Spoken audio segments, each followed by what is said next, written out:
చాలా కోయిలలు ముందే కూస్తున్నాయి ఊర్ల పొంటి. సర్పంచ్ నేనంటే నేనని కొందరు ఆళ్లే పోజులు కొడుతుంటే, ఇంకొందరేమో పక్కనున్న లుబ్బిస్తే సర్పంచ్ అయిపోయినట్టే ఊహలలో తేలిపోతున్నారు. రిజర్వేషన్లు ఇంకా ఖరారే కాలేదు.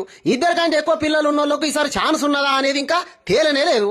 నోటిఫికేషన్ ఇంకా రానే లేదు. కానీ నోటి నుంచి మంచి మంచి మాటలు, మర్యాదలు, పలకరింపులు అబ్బో శాన్నే నడిపిస్తున్నారు సర్పంచ్ పదవి మీద కాయిసున్నోళ్ళు.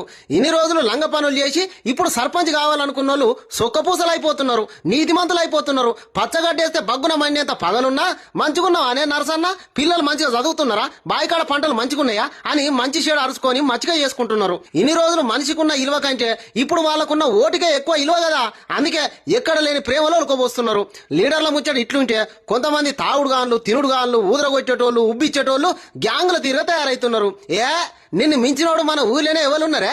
ఈసారి నువ్వే సర్పంచ్, ఎంత టోళ్లు నిల్చున్నా నిన్ను మేము గెలిపించుకుంటాం అని లేనిపోని ఆశలు కల్పించి ఉన్న ఆస్తులు మొత్తం అమ్ముకునే తట్టు చేస్తారు. ఎప్పటికీ ఖర్చులు పెట్టించి ఎన్నికల నాటికి ప్లేట్ ఫిరాయించేటోళ్ళు ఉంటారు.